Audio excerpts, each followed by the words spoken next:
Hi, everybody. It's Tuesday, not Monday. I was going to say Monday. It's Tuesday. I am here with my friend Uriah. And if you don't know me, I'm Gabrielle. I am the admin of this Facebook group.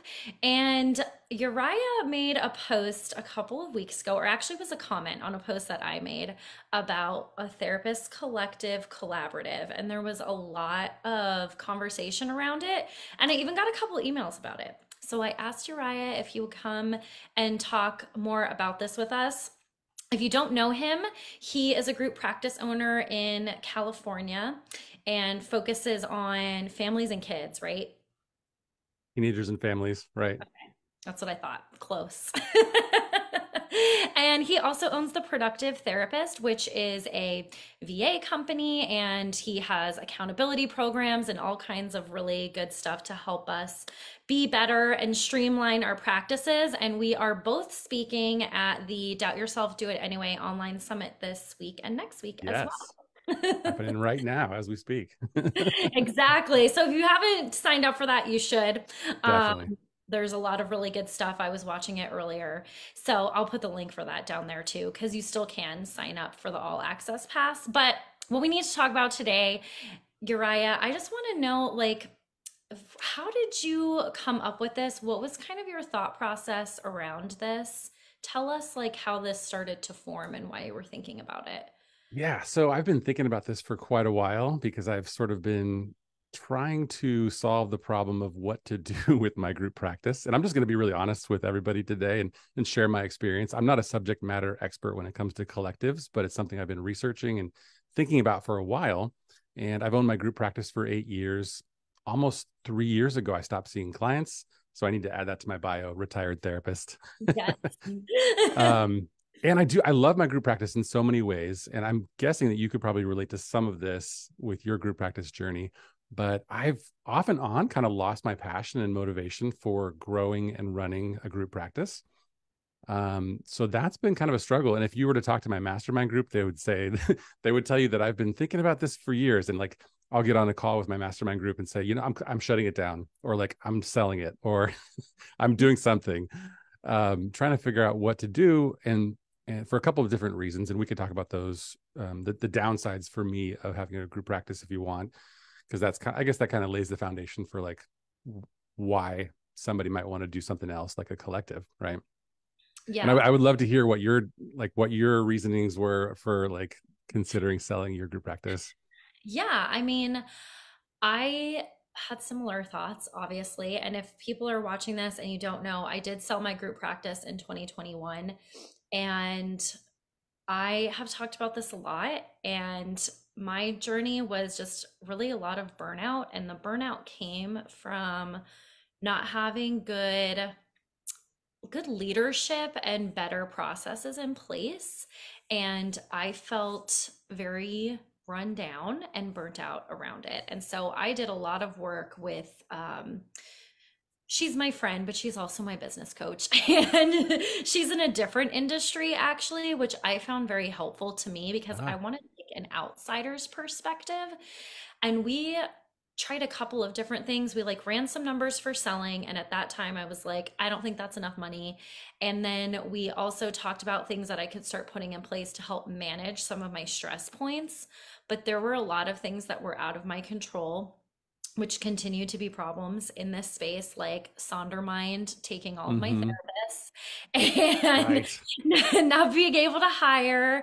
And that was a lot of, I know with a lot of my consulting clients now, some of that has gotten a little bit better. In 2021 was like when all of that stuff was really exploding, and it was a really, really hard time.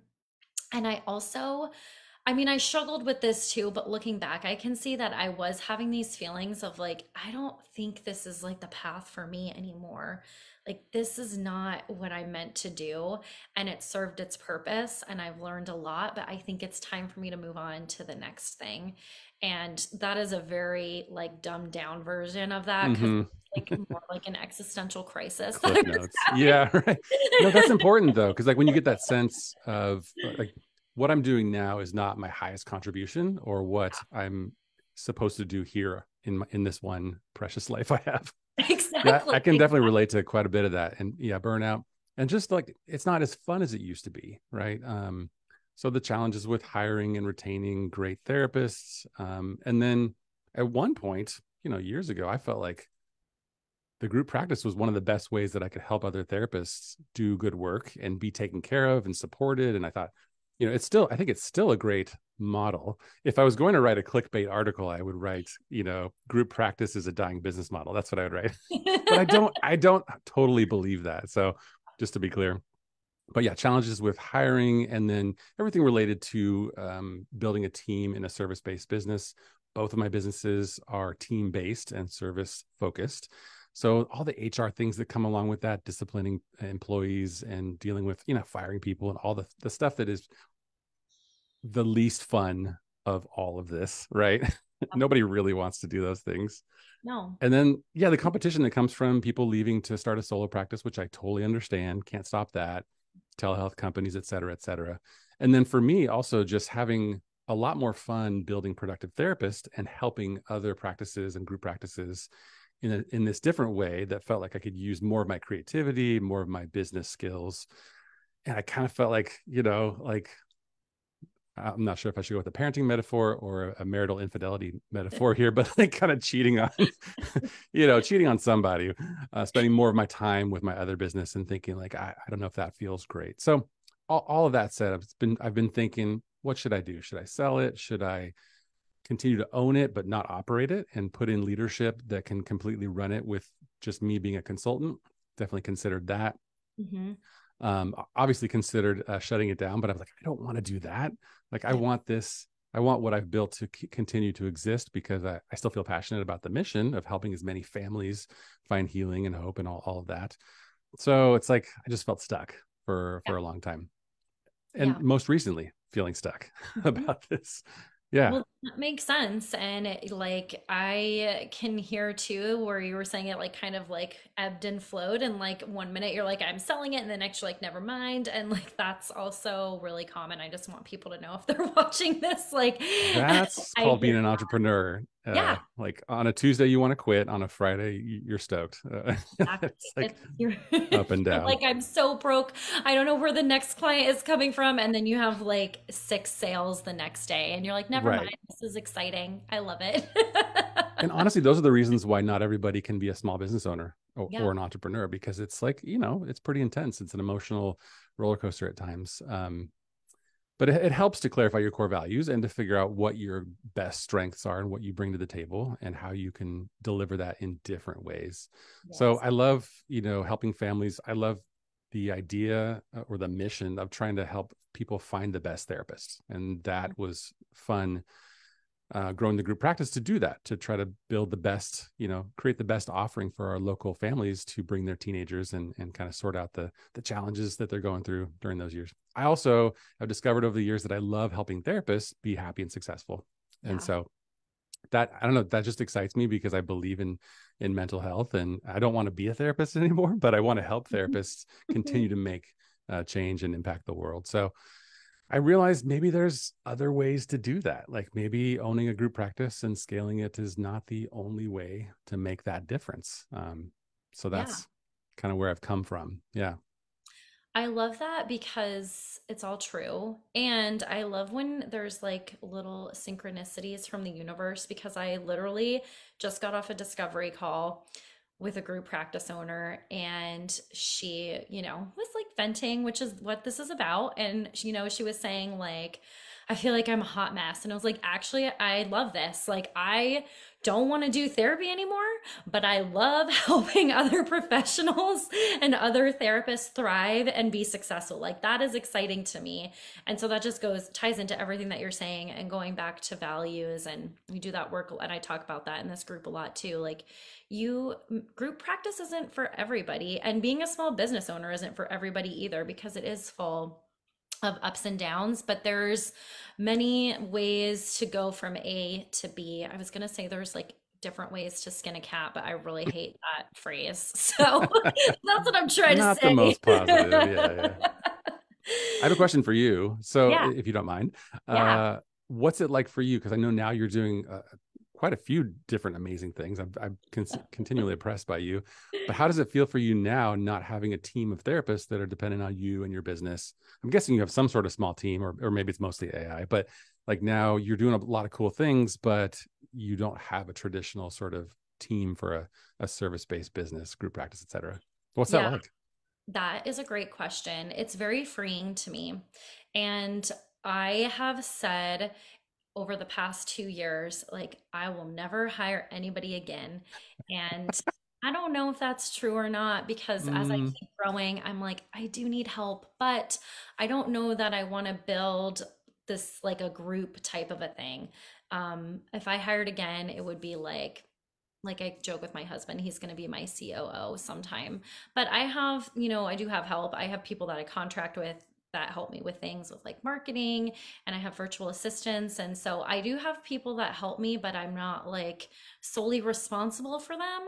And they are not texting me and calling me and complaining to me.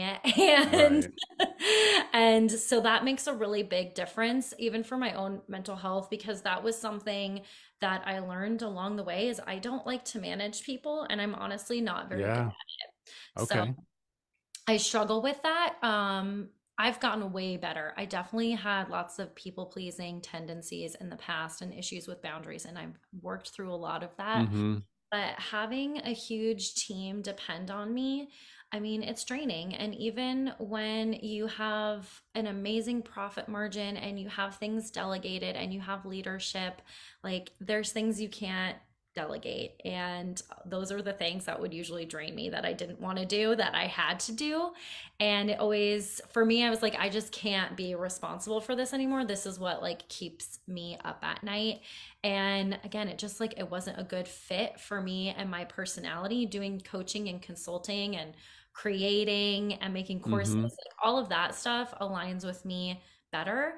And I feel that I get to actually use the skills that I'm good at and help more people in that way. That's awesome. I love that. Thanks. I Yeah. also see we have people watching live. So if you have questions, just put them in the chat because I'm keeping an eye on it. But tell us more about your collective or collaborative, and if you're moving forward with that, or like maybe just what you found about that, because I just want to know more about, I guess, the logistics. And I know people who are asking me Mm-hmm. were asking me about that too. Like, what is the setup Mm-hmm. look like? How can you do this? How is this allowed? What does it mean? Give us the Yeah. details. There are a lot of questions. I want to share two things real quick that I realized when I was starting to go down this path and do some research is that when I started my practice in 2008, I actually didn't know it, but I joined a collective. I sort of banded together with an existing group of therapists that were practicing under a name in the same office space, kind of Mm, sharing expenses, meeting on a weekly basis, and consulting with each other, making decisions together, and but they all operated as their own private practice. Here in California, they call that, it's not a legal entity. They actually call it a loose group, which is kind of a funny, I always thought that was a funny I term. love that. So I actually have this experience of being in a collective, and the words, we can talk about this, but the words collective and cooperative are not quite the same thing, but they're used interchangeably, and there's some distinctions there. But I think for this conversation, we can kind of use both of those words. So collective, cooperative, basically means, workers being the owners. Everyone has a vote, and there's no hierarchy. So there's really no managers, there's no boss, there's no one person guiding the ship, Mm, which can be amazing depending on what you're trying to accomplish. yeah. My experience in that collective was I got a lot of benefit out of it. I'll be honest. I'm very grateful for starting my practice in that context. It was really great for referrals and for just like my personal and professional growth.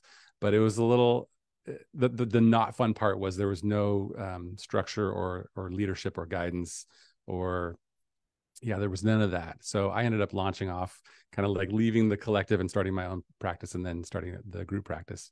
So that was an interesting experience. But fast forward to the more present time, I've been sort of inspired by a friend of mine, Dr. Connor McClenahan, and he's down in Los Angeles here in California.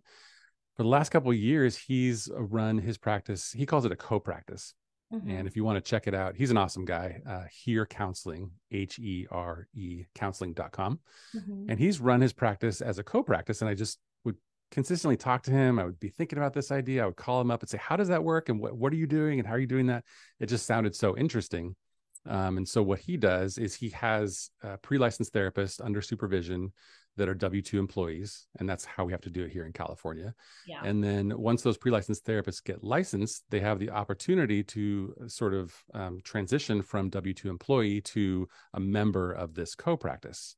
So it's Oh, kind of like this natural pathway from the licensure process to private practice, but solo private practice with support, with community built in. I just thought that's such an interesting kind of way to structure, a therapy business. So I would always ask him questions like, how does that work financially? Is it profitable? Like, do yeah. people like it? Does it work for you? And then I would always come to the conclusion that that's not going to work for me. So I would kind of like go back. I would like rule that one out. And then to fast forward to the interesting part, hopefully, I've decided actually last week to move forward in 2024 and transition my practice to what I'm calling a collaborative. Mm-hmm. So slightly different, but I'm doing it. Yeah. And I'm Yes. excited. Yes.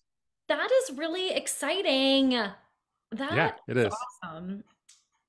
I wonder if it was you that told me about that practice because I've definitely heard of that practice before. It was probably you or maybe somebody else, but either way, I remember looking at their website. Um, so do your employees know? Does your team know? Like, how are we moving forward with this? What does it mean? What is it going to look like? What's going to change for them? Right. So I'm calling it a collaborative because it's not a collective or a cooperative in the true sense of those words, Mhm. where there's not going to be a hierarchy per se, but it's going to be, it's a little bit hard to like break it down because I'm going to do it kind of like my friend Connor.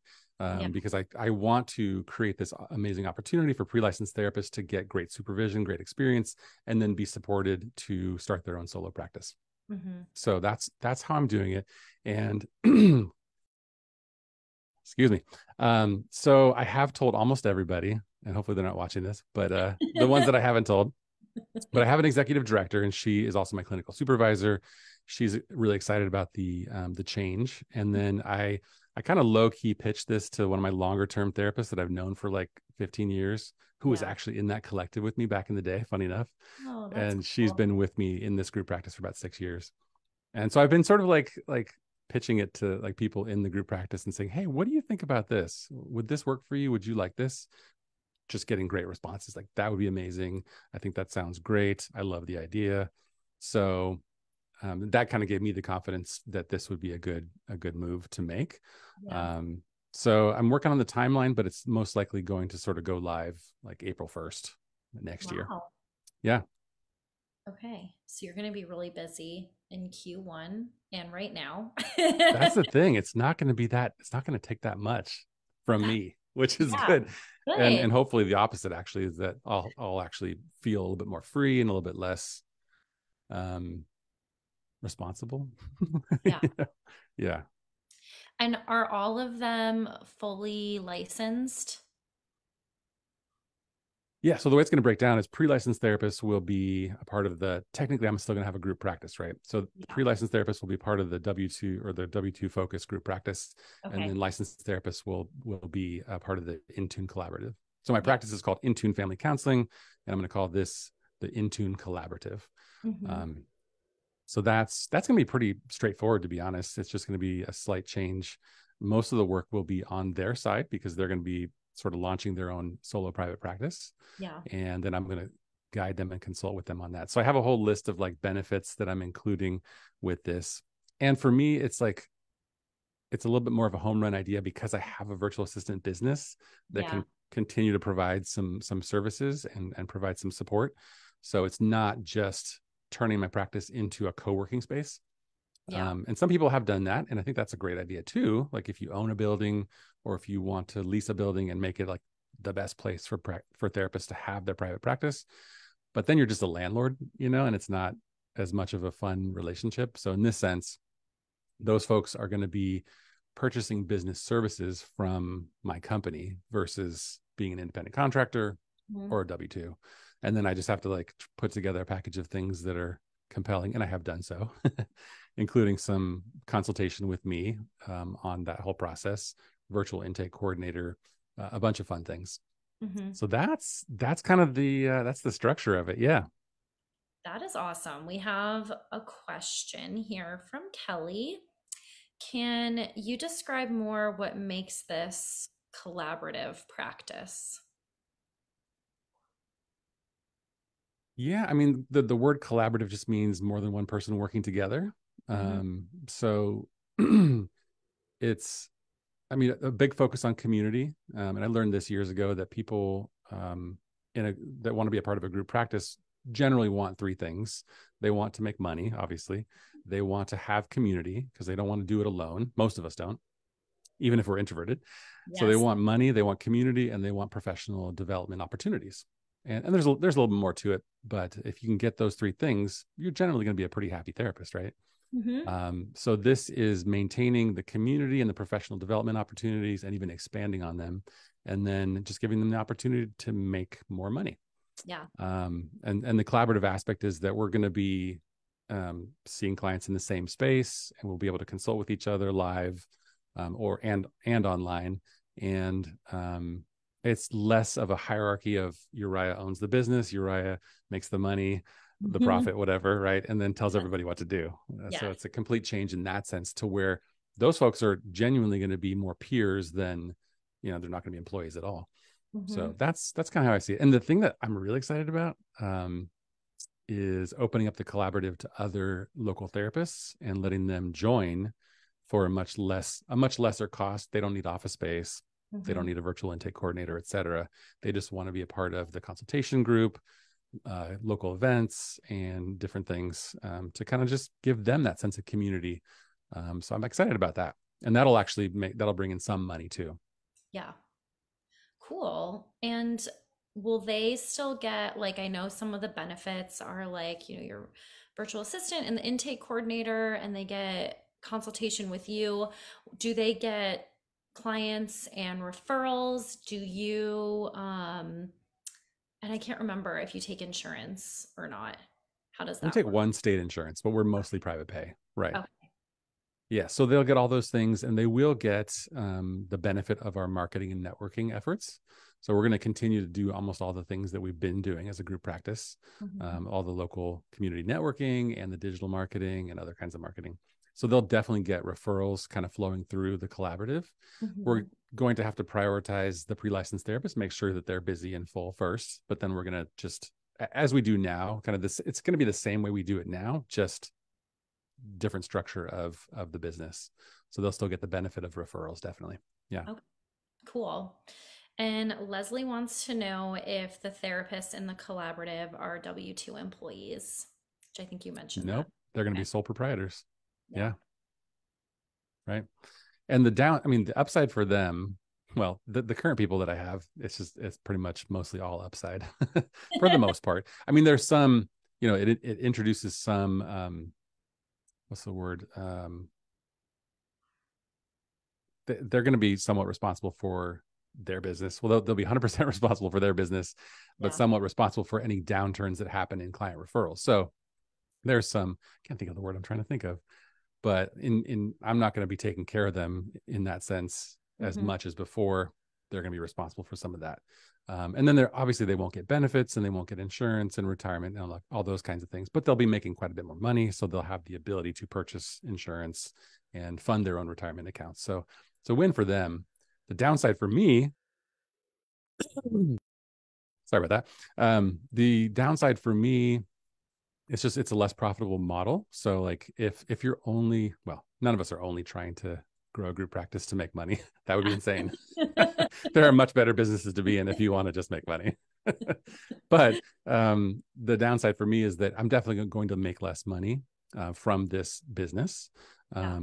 And that's the main downside. It's going to be more fun, but it'll be less financially sort of lucrative, but that's okay for me. I'm willing to make that trade-off. And also because I'm focusing on my second business, which is what I want to do anyways. Yeah, Yeah. exactly. And so that works for you. And again, like to support you and your values because you have the second business and that's really what excites you and what you love to do. And so I think it's a good idea to restructure the group practice to the collaborative to make it work better for you.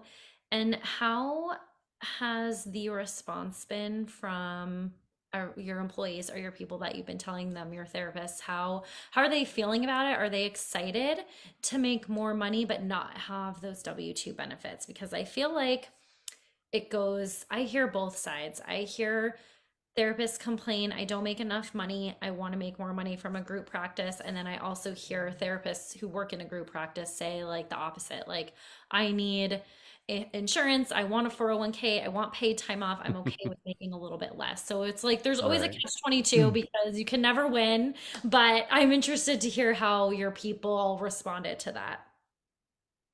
It's so individual and personal. It depends on what that clinician's goals are for their Yeah. career, and what their personal finances look like. And some people obviously get insurance benefits through their partner or spouse, and then some people, yeah, it really depends. So overwhelming positive response from the people that I've already told and pitched it to. So that's really encouraging.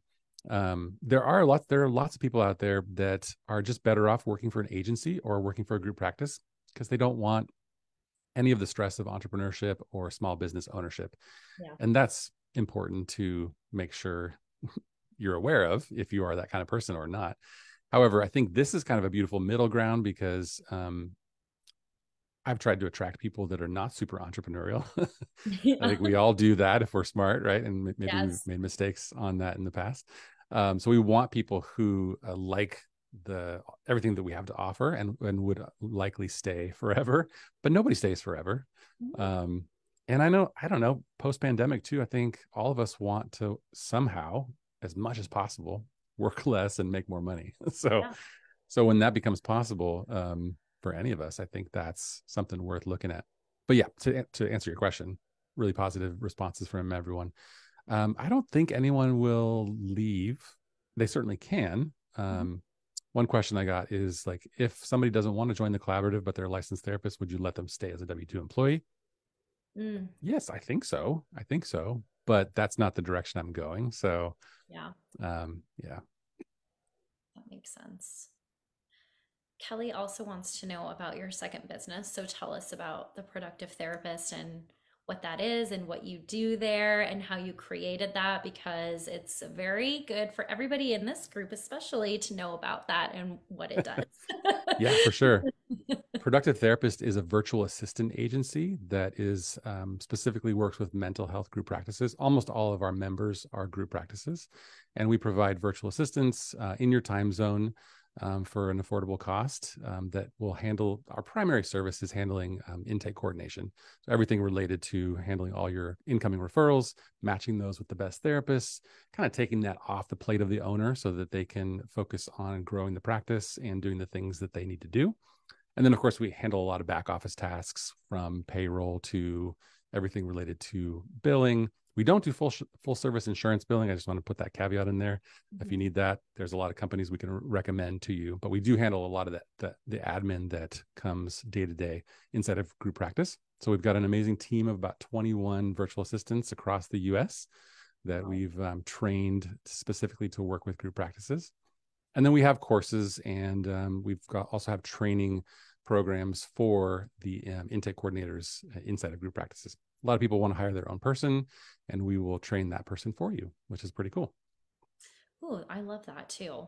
That's really helpful because I hear that a lot. Also, like I want to hire somebody locally, but they need to be trained and I don't have time to do it. Well, we have a resource for you on that.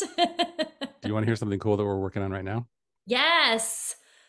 So I haven't told anybody this out loud. I haven't said this out loud, but we are launching like an actual recruiting service in 2024, and we've already done this. We have so much experience in recruiting and hiring and training intake coordinators and virtual assistants that we're going to offer that as a service to other group practice owners. So if you need an intake coordinator and you are overwhelmed with the thought of trying to go out and find one, Mhm. we will actually do the recruiting and the hiring and the training for you, which I think it's pretty amazing. That's extremely amazing because, again, very commonly asked question by in this group and just by group practice owners in general is, yeah, I need somebody like that. I don't know how to find them. I don't know where to find them. I don't know like what the job description should even look like. That comes up a lot. So another very, very Yeah. valuable service. And I'll make sure that I put the links down below for everybody. But I don't see any other questions. What I will else should say we know if about anybody's this? listening to this after the fact and you just kind of want more information, I'm happy to put together my notes because I've collected a bunch of links to folks who are doing like a co-practice or a collaborative or even a collective. And so I'm happy to share all those links with you and like kind of just share my notes if anybody wants to kind of take advantage of that. Yeah.